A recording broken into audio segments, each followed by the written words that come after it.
যশোরের নৌবন্দর শিল্প শহর অভয়নগর ও কৃষিপ্রধান বাঘারপাড়া উপজেলা নিয়ে গঠিত যশোর ৪ আসন। আসনটি আওয়ামী লীগের দুর্গ হিসেবে পরিচিত। এ অঞ্চলের নেতাকর্মী ও ভোটাররা নৌকার উপর আস্থা রেখে আওয়ামী লীগের প্রার্থীকে বারবার বিজয়ী করেছেন। তাই গত ২ মেয়াদ ধরে এ আসন নৌকার দখলে। তবে তৃণমূল নেতাকর্মীদের অভিযোগ, বর্তমান এমপি দীর্ঘ সময় ক্ষমতায় থেকে নেতাকর্মীদের অবমূল্যায়ন, হয়রানি, নির্যাতন ও দলীয় কোন্দলে উস্কে দিয়েছেন। পাশাপাশি ভোটারদের সাথে সম্পর্কেরও অবনতি হয়েছে।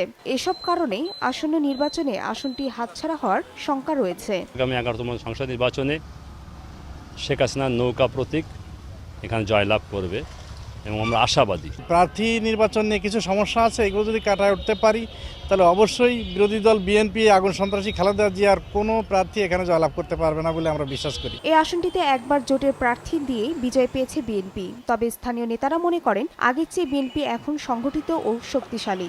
এখানে সরকারের যে অপকর্ম, সরকারের যে গণতন্ত্র হরণ, তাতে করে মানুষ কথা বলার স্বাধীনতা চায়, ভোট দেওয়ার স্বাধীনতা চায়। স্বাধীনভাবে ভোট দিতে পারলে, জনগণ ভোট কেন্দ্রে যেতে পারলে এবার আমাদের বিজয় আর কেউ ঠেকাতে পারবে না। আওয়ামী লীগের ভিতর তো 4 ভাগ হয়ে গেছে এখন, যার কারণে ব্যাপক ভোট পাওয়ার কোনো সুযোগ রণজিৎ বাবুর নাই। এদিকে ভোটাররা মনে করেন একজন সৎ, শিক্ষিত ও উন্নয়নের মানসিকতা সম্পন্ন নেতৃত্ব পেতে পরিবর্তন জরুরি। বর্তমানে রাজনৈতিক যা পরিস্থিতি, তাতে এলাকায় তেমন কোনো উন্নয়নমূলক কাজ আমাদের হয়নি। আমরা নতুন প্রার্থী চাই, নতুন রূপ দেখতে চাই। স্বাভাবিক, আমরা আর পুরনো প্রার্থী চাই না। বর্তমান যুগে ডিজিটাল কায়দায় ইয়াং এবং দেশের জন্য উন্নতি করবে এবং এলাকার জন্য উন্নতি করবে সেরকম প্রার্থী চাই। দুটি পৌরসভা ও 18টি ইউনিয়নের এই আসনে মোট ভোটার 3,62,288 জন।